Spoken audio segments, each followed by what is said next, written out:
bu dee lii taxoon ñu booloo c'était sincère en eux, c'était sincère ci njiit yi yaakaar naa waruñu am un problème de choix dans la mesure où ñoom bi ñuy teg seen coalition bi am na la nga xam ne moom la ñu waxoon Sénégalais yi ne que ils vont aller ensemble aux législatives. Aller ensemble aux législatives ça veut dire également être présent ensemble à l'Assemblée nationale. waaw c'est-à-dire biiral tamit ne buñ fa jógee présidentielle bu jotee ku ci nekk bu la neexee nga béy sa waar mais bu dee déjà présent ce qui est tout à fait légitime mooy que qu'il y ait des identités yu jóg ne dañuy porter wu candidat pour justement diriger le perchoir c'est tout à fait légitime parce que tamit ku ci nekk am nga une ambition bi nga xam ne voilà su la neexee nga afficher ko su la neexee tamit nga assumer ko te ñii publier joxe ne ni que ñoom dañu bëgg a nekk candidat war nañu ko mën a nangul ndéem également il faut ñu xoolaat les profils parce que n'est pas président de l'Assemblée nationale qui veut comme également n'est pas député du Sénégal qui veut donc bu ñu jógee donc ci foofu léegi mu des ce qu'on appelle la réelle politique bi voudrait que su dee dañu bëgg a aller avec des chances égales à celles yi nga celle du pouvoir de Benno Bokk Yaakaar mooy que dañuy war a ut un candidat unique dama moom au niveau de l'élection du bureau du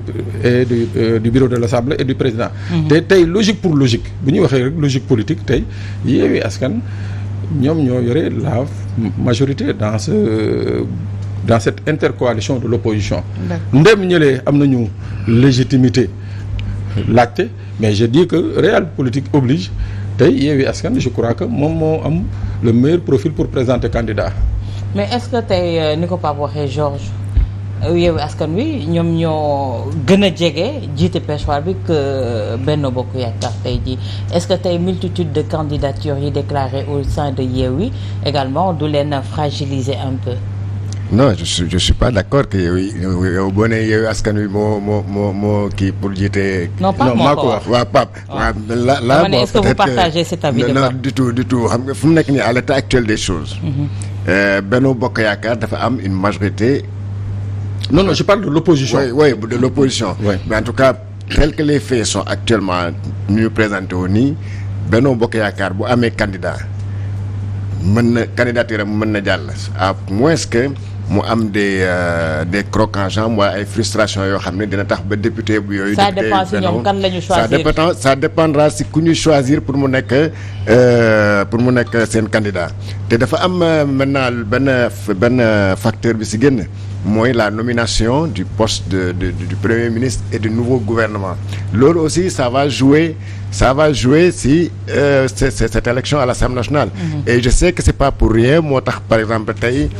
président Macky Sall bëgg a xaar par exemple ba ñu installer l'Assemblée nationale mu door a nommer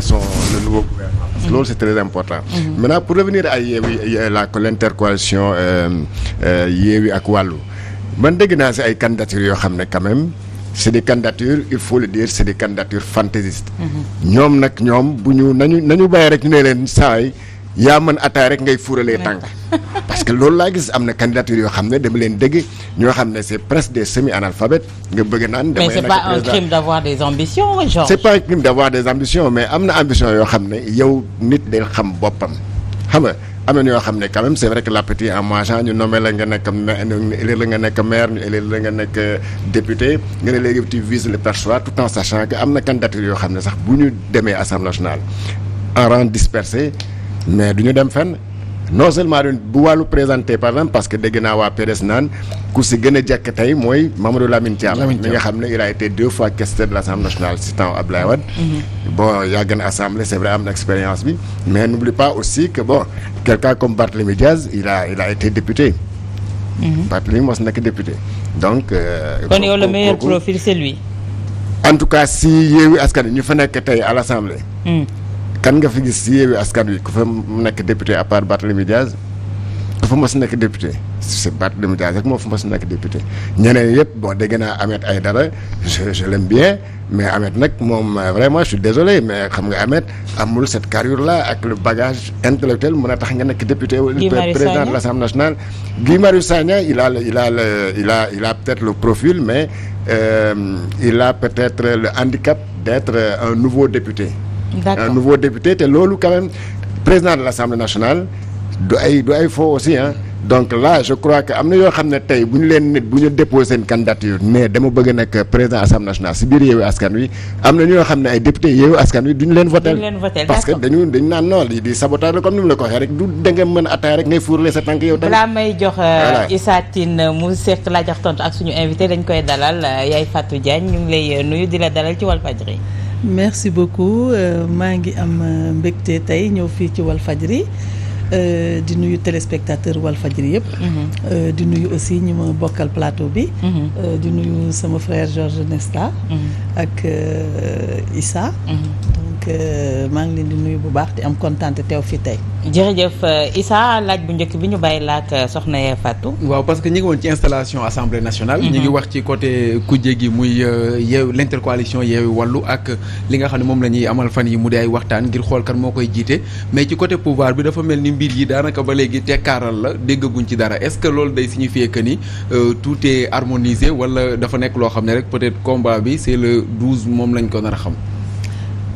Comme ni nga ko waxee ça veut dire que toute dynamique qui fonctionne très bien day def moins de bruit donc tout est harmonisé comme on dit ñun on parle d'une seule voix donc le moment venu tout sera clair pour le public. mais tey le choix pour perchoir bi vous n'avez pas de difficulté pour choisir kan moo fa war a dem est-ce que yaakaaru leen ne bu leen choisir koo xamante ne àndul ak ñi fa nekk du leen jural ngeen perte la présidence. alors donc comme ni ma waxee léegi ak Issa ñun on part en rang le plus discipliné possible alors discipline de parti ça veut discipline de dynamique de groupe bi nga xamante ne moom la ñu mës a demee parce que gis ngeen ni ñun à chaque fois que ñuy dem élection dañuy bàyyi suñu leader muy le président Macky Sall nekk le président de la coalition Benno Bokk Yaakaar buy élection locale mooy désigner les têtes de liste buy élection législative moom la ñuy jox les prérogatives mu choisir ñi muy def ci liste yi donc je ne crois pas que dinañ am surprise parce que lépp dañ koy waxtaanee ba d'accord ci. donc mais est-ce que loolu moom mooy démocratie. bon écoute xam nga démocratie ne veut pas terewul consensus. xam nga démocratie terewul consensus dans le groupe. alors tey jii ñun ñëpp mën nañu d'accord ci dara même ci yoon sax justice est là la loi est là mais li nit ñi d'accord aussi ça fait office de loi. donc tey jii ñun ci suñu biir bu ñu d'accordee ni benn doxalin bi la ñuy am la discipline au contraire ça renforce la démocratie. parce que contrairement je dirais démocratie ne veut pas dire anarchie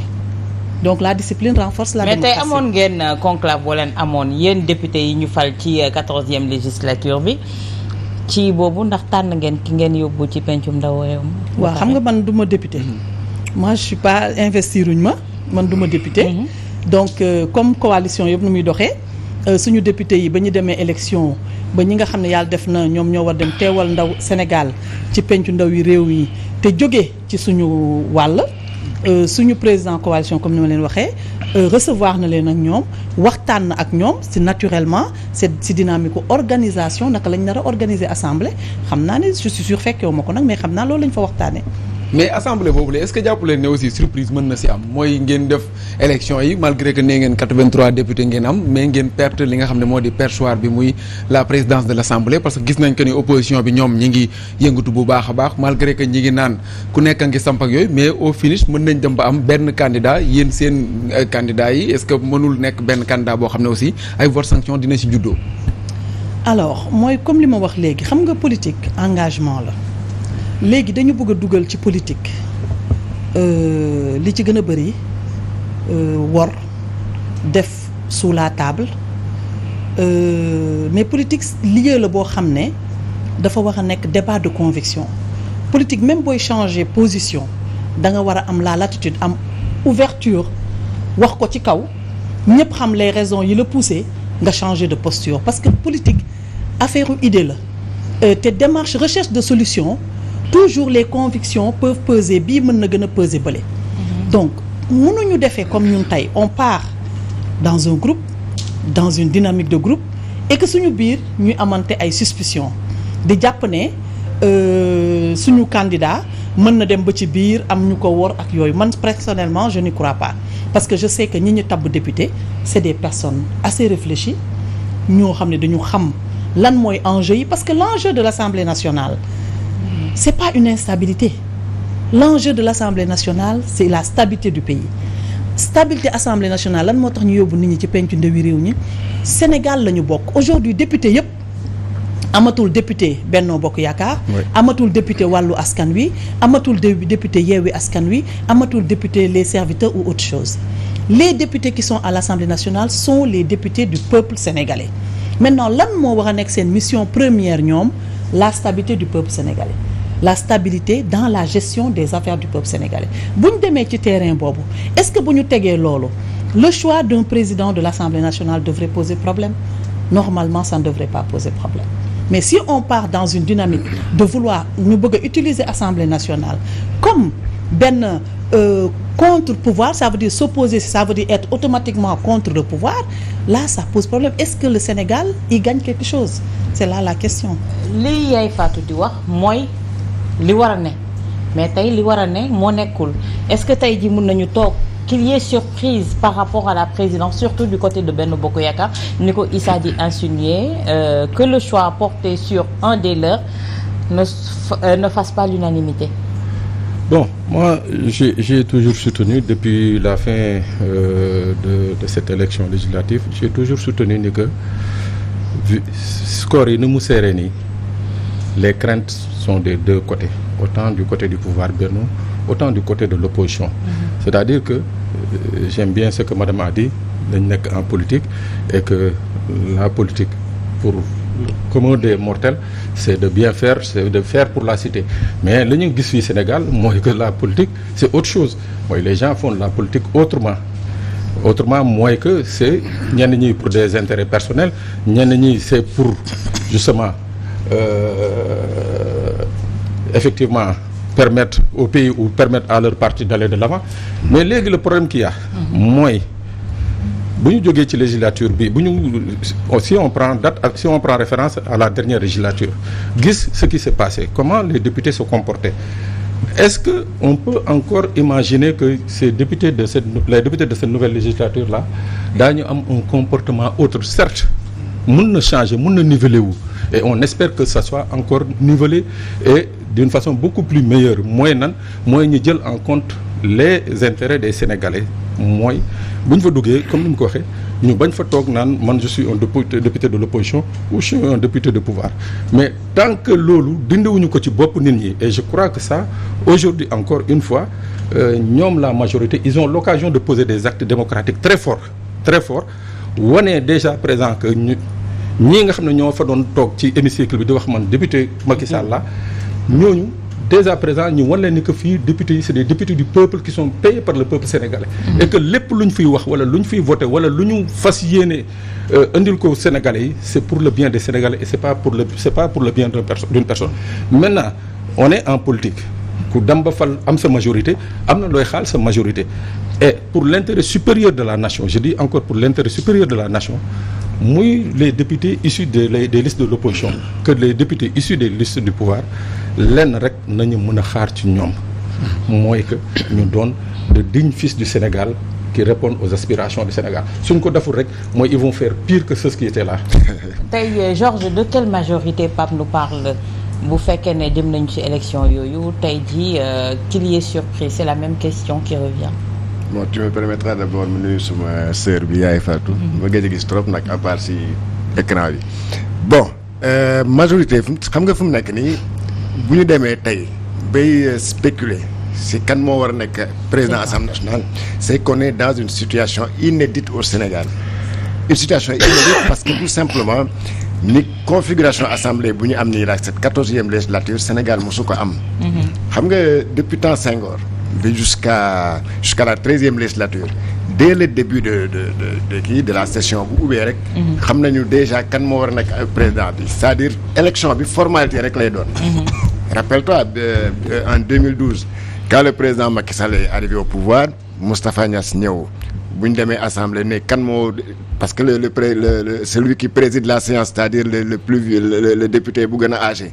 bu ne dans ce cas-là Abdoulaye lay doon day ñëw rek ne kan moo bëgg nekk candidat même boo nekkee benn député yi nga xam ne comme Pape Djibril Fall sax mën na yëkkati loxoom parce que te moom xam nga ne moom kenn côté la amul il compte pas sur quelqu'un pour voter pour lui mais c'est parce que ça se passe comme ça donc depuis temps Senghor c'était des majorités écrasantes une majorité presque mécanique bi nga xam ne président si boppam parfois il n'avait même pas besoin de woo député comme ni ñu def ay conclave dañu leen kii laa bëgg mu nekk seen président donc avec une majorité écrasante sur 120 députés à l'époque wala 150 boo ñëwee ñu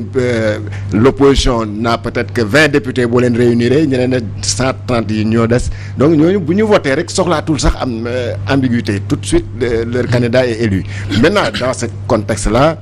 et peut-être foofu je suis d'accord avec madame Yafa Diagne mooy que si vraiment dañu ne on veut une assemblée de rupture dañu war a tànn koo xam ne kii buñ fa ne on l'a choisi dañ ko élire président de l'assemblée